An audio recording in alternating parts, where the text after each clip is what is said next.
Hello અને નમસ્કાર મિત્રો, કેમ છો બધા? મજામાં ને? મિત્રો, હું મહેતા ફરી એકવાર સ્વાગત કરું છું તમારું તમારી પોતાની ચેનલ પર. મિત્રો, આજના આ વિડીયોમાં જો તમે લોકો એવું વિચારીને આવ્યા છો કે આ ભાઈ કોઈ એવી દવા સૂચવી દેશે, કોઈ એવા યોગ સૂચવી દેશે, કોઈ એવી કસરત સૂચવી દેશે કે જેનાથી રાતોરાત જ આપણે લોકો સ્વસ્થ બની જશું, એકદમ હેલ્ધી બની જશું અને શરીરમાંથી તમામ બીમારીઓનો નિકાલ થઈ જશે, તો આ ખોટી વાત છે. તમે ખોટું વિચારીને આવ્યા છો અને આવો વિચાર કરી અને જો વિડીયો આખો જોવાના હો તો ના પાડું છું, તો આ વિડીયોને છોડી અને અહીંથી ચાલ્યા જજો. કારણ કે મિત્રો, સારું સ્વાસ્થ્ય, સારી હેલ્થ એ કોઈ રાતોરાત આવતી વસ્તુ નથી. આના માટે સમય લાગે છે. જી હા મિત્રો, પરંતુ તેની શરૂઆત તમે કરી શકો છો અને કઈ રીતે કરવી તે વિશેની સમજૂતી ચોક્કસથી આ વિડીયોમાં આપવાનો છું. અને તેમાં પણ ખાસ કરીને જો તમારી ઉંમર 50 વર્ષ, 60 વર્ષ, 70 વર્ષ કે 80 વર્ષ જેટલી છે અથવા તેથી વધારે છે અને તમે લોકો એક સારું હેલ્ધી કે સ્વસ્થ જીવન જીવવા માંગો છો અથવા તમારા ઘરમાં આવા કોઈ વડીલો છે અને તેના માટે તમે આ વિડીયો જોઈ રહ્યા છો, તો ચોક્કસથી આ વિડીયો છે તમારા માટે. મિત્રો, એક નાનકડા ઉદાહરણથી વાત કરવાની શરૂઆત કરું તો 50 વર્ષ પછીની ઉંમરના વડીલો છે તે સામાન્ય રીતે બે વિભાગમાં વહેંચી શકાય છે.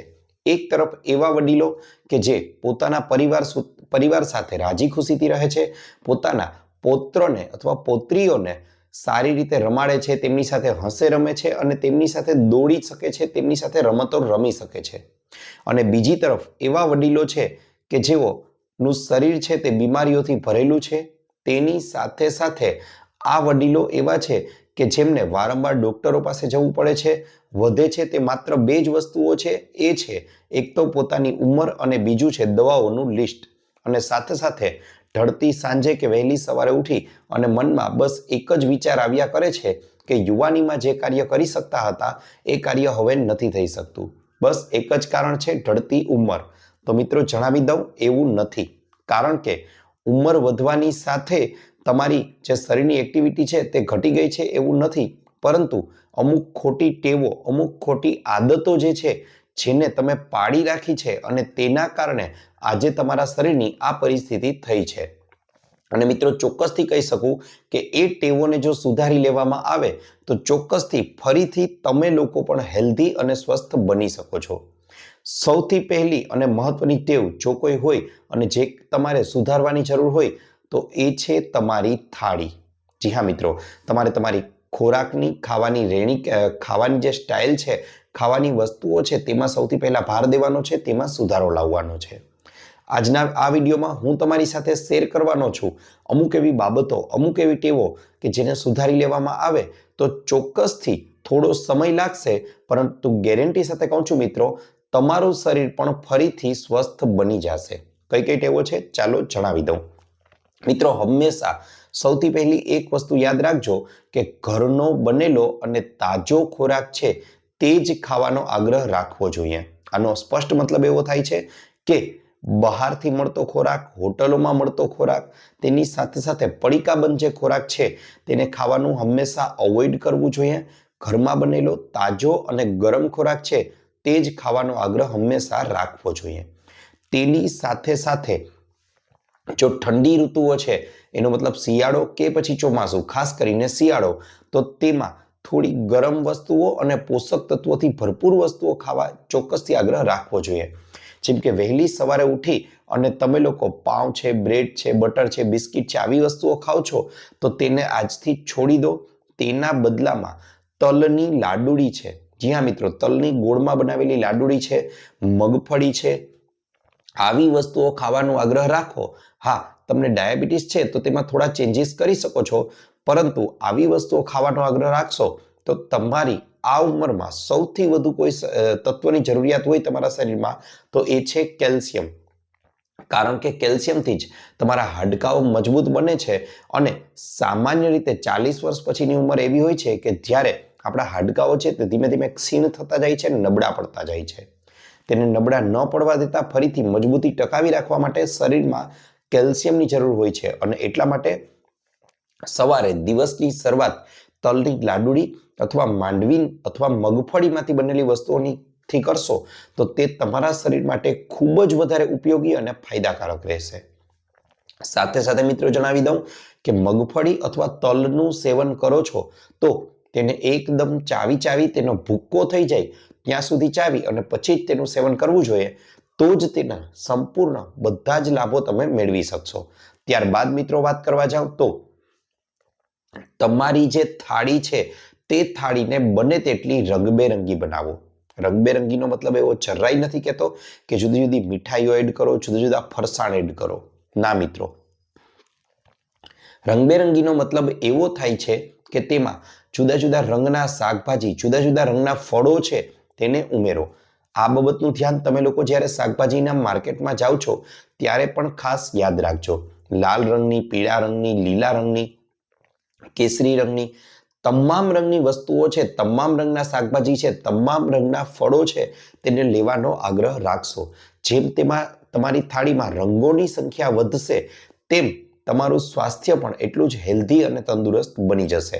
માટે આવો આગ્રહ પણ ચોક્કસથી રાખો. ખાસ કરીને સફેદ રંગ છે તેને બને તેટલો અવોઇડ કરવાનો આગ્રહ રાખો થાળીમાંથી. એનો મતલબ ખાંડ છે, મીઠું છે, મેંદો છે, ચોખા છે, આવી વસ્તુઓનું બને તેટલું ઓછામાં ઓછું સેવન કરો. સફેદ રંગનો મતલબ એવું ન સમજતા કે દૂધ, દહીં અને મૂળા છે તેને પણ નથી ખાવાના. તે હેલ્ધી વસ્તુઓ છે, તેને ચોક્કસથી ખાઈ શકો છો.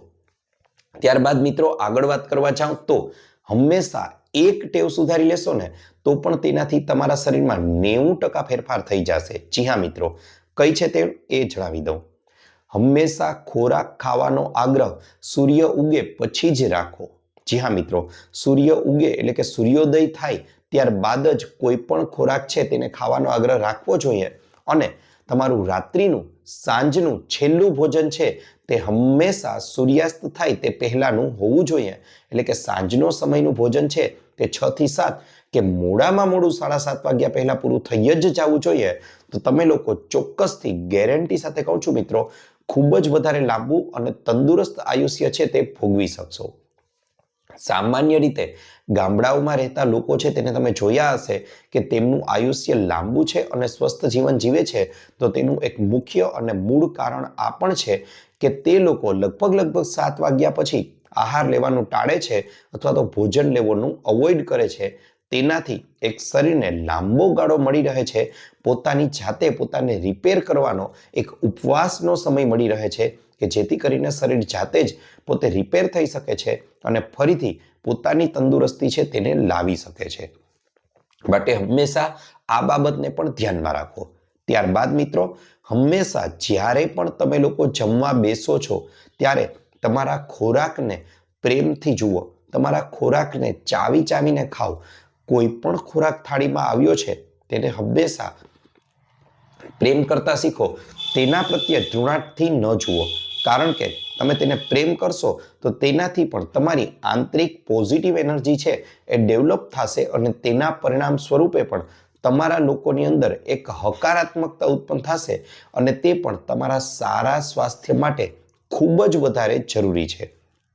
ત્યાર પછી મિત્રો વાત કરવા જાવ તો તમે લોકો જ્યારે પણ જમવા બેસો છો ત્યારે કોઈ દિવસ એવો વિચાર ન કરવો કે ખૂબ જ ભાવતું ભોજન છે અથવા ખોરાક પડ્યો રહેશે, વધારાનો રહેશે. ના, હંમેશા તમને જેટલી ભૂખ લાગેલી છે તેના કરતાં 80% ખોરાક જ જમવાનો છે. એટલે કે તમને 100% ભૂખ લાગેલી છે તો તમારે લોકોએ 80% ખોરાક જ ખાવો જોઈએ. તમને 10% ખોરાક ખાવાની ટેવ છે તો તમારે 8% ખોરાક જ ખાવો જોઈએ. એનો મતલબ એવો થાય કે આખું પેટ ભરીને ખોરાક નથી ખાવાનો, થોડી જગ્યા રહેવા દેવાની છે. બસ ભૂખ સંતોષાય એટલો જ ખોરાક છે તે તમારે ખાવાનો છે. એ પણ એક સારા સ્વાસ્થ્ય માટે ખૂબ જ વધારે જરૂરી છે. તેની સાથે સાથે મિત્રો તમને જણાવી દઉં તો તમારે લોકોએ ખોરાકની થાળી, ખોરાકની ટેવ તો બદલવાની જ છે. તેની સાથે સાથે અમુક બીજી વસ્તુઓ પણ ચોક્કસથી કરવી જોઈએ. જેમ કે વહેલા તમે લોકો ઉઠી જાઓ છો તો વહેલા ઉઠી અને સૌથી પહેલા તો નવસેકું પાણી પીવાનો આગ્રહ રાખો. આનાથી તમારા સ્વાસ્થ્ય પર સારામાં સારી અસર થશે. તમારું પાચન તંત્ર, તમારી જઠરાગ્નિ છે તે હવે થોડી મંદ પડવા લાગી છે તે ફરીથી પ્રદીપ્ત થઈ જશે અને તમારું પાચન સુધરશે. અને મિત્રો આયુર્વેદમાં તો કહેવાયું છે કે જેનું પાચન સારું ને તે કોઈ પણ બીમારીથી સરળતાથી બચી શકે છે, કારણ કે દરેક રોગોના મૂળ આપણા પેટમાં રહેલું છે. માટે આનાથી પાચન સુધરશે. આ ઉપરાંત વડીલોએ તો ચોક્કસથી, જો તેમને કોઈ જ પ્રકારની બીમારી નથી અથવા થોડા તંદુરસ્ત છે તો તે લોકોએ, અથવા સામાન્ય બીમારીઓ છે તો તે લોકોએ પણ વહેલી સવારે ઉઠી અને અનુલોમ વિલોમ છે તે ઓછામાં ઓછા 10 થી 15 મિનિટ કરવા જોઈએ. તેની સાથે સાથે તે લોકોએ કપાલભાતિ જેવા પ્રાણાયામ છે, જેવા યોગ છે, તેને પણ 10 થી 15 મિનિટ સુધી કરવા જોઈએ. આ ઉપરાંત જો શરીર સાથ આપે તો ચોક્કસથી તે લોકોએ રોજના 5 થી 10 જેટલા સૂર્ય નમસ્કાર પણ કરવા જોઈએ. આ સંખ્યાને ધીમે ધીમે તે લોકો વધારી શકે છે. ત્યારબાદ વાત કરવા જાઓ મિત્રો તો સર્વાંગાસન છે કે અન્ય આસનો પણ જો તેમનો શરીર સાથ આપે તો ચોક્કસથી તેમને કરાવવા જ જોઈએ. સાથે સાથે અમુક ચોક્કસ સમય દરમિયાન પોતાનું હેલ્થ ચેકઅપ પણ કરાવવું જોઈએ કે જેથી તેમની તંદુરસ્તીનો ખ્યાલ રહી શકે. આ ઉપરાંત ઋતુ અનુસારના ફળો અને શાકભાજી છે તેનું સેવન પણ કરવું જોઈએ અને બને તેટલું હંમેશા હળીમળી અને ખુશ રહેવાનો પ્રયત્ન કરો. સાથે સાથે કુદરતની નજીક રહેવાનો પ્રયત્ન કરશો તો મિત્રો ગેરંટી સાથે કહું છું, ગમે તેવી બીમારી હશે ને તે તમારા શરીરથી દૂર રહેશે અને તમે પણ એક લાંબુ અને નિરોગી જીવન છે તે જીવી શકશો. મિત્રો અહીં તો મેં વાત કરી તમારા લોકોની કેટલીક ટેવો કે જેને તમારે લોકોએ સુધારવી જોઈએ. પણ મિત્રો કોમેન્ટ બોક્સમાં તમારે જણાવવાનું છે કે તમે વિડીયો જોઈ રહ્યા છો તો તમારા પૈકી એવા કેટલા લોકો છે કે જેઓ સૂર્યોદય થાય છે એ પછી જ ખોરાક લે છે અને સૂર્યાસ્ત પહેલા પોતાનું છેલ્લું ભોજન છે તે પૂરું કરી દે છે અને તેની સાથે સાથે પોતાનો ખોરાક જે ખાય છે તેમાં અહીં દર્શાવેલી ચીવટ રાખે છે. તો એ પણ મને કોમેન્ટ બોક્સમાં કોમેન્ટ કરી દર્શાવશો કે જેથી મને પણ ખ્યાલ આવે કે મારા દર્શકો છે, મારા પ્રેક્ષકો છે, અમારા પ્રેક્ષકો કેટલા વધારે તંદુરસ્ત છે. આ ઉપરાંત મિત્રો અમુક નાની નાની વસ્તુઓ પણ જણાવી દઉં કે જેનું સેવન કરવાથી પણ તમને લોકોને સ્વાસ્થ્યમાં સારો ફાયદો થશે. જેમ કે ઘરમાં બનતી દાળ કે શાક છે તેમાં તમે લોકો 1.5 થી 1 ચમચી જેટલો થોડા શેકેલા તલ છે તેનો પાવડર ઉમેરી દેશો તો તેનાથી પણ તમારા શરીરની દૈનિક કેલ્શિયમની જરૂરિયાત છે તે પૂરી થઈ જશે. આ ઉપરાંત તમે અળસીના બીજના પાવડરનું પણ આ રીતે નાનકડી 1/2 ચમચી જેટલો સેવન કરી શકો છો રોજે રોજ.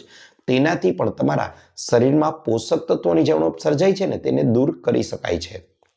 આ ઉપરાંત મિત્રો વાત કરવા જાઉં તો સરગવાના પાનનો પાવડર કે જેને મોરિંગા લીવ્સ પાવડર તરીકે પણ ઓળખવામાં આવે છે તે પણ પોષક તત્વોથી ભરપૂર હોય છે અને આ પાવડરને પણ 1/2 થી પણ થોડી ઓછી ચમચી જેટલો પાવડર લઈ અને દાળ શાકમાં ઉમેરી અને તેનું નિયમિત રીતે સેવન કરવામાં આવે તો તેનાથી પણ તમારા શરીરને ખૂબ જ વધારે ફાયદો થાય છે. મિત્રો જો તમે લોકોએ પણ અહીંયા સુધી વિડીયો જોઈ લીધો છે તો ગેરંટીથી તમે એક ચીવટ ધરાવતા વ્યક્તિ છો અને આ વિડીયોને એક આપી દેજો નાનકડું લાઈક અને ચેનલને કરી લેજો સબસ્ક્રાઇબ આવા અન્ય વિડીયો મેળવવા માટે. મિત્રો મેં વિડીયોના શરૂઆતમાં જણાવ્યું એ પ્રમાણે ફરીથી કહું છું, સારું આરોગ્ય, સારું હેલ્થ છે તે રાતોરાત નહીં આપે. આ માટે તમારે એને સમય આપવો પડશે. કારણ કે તમારી હેલ્થ બગડવાની શરૂઆત પણ એક જ દિવસમાં નથી થઈ, એના માટે પણ સમય લાગ્યો છે.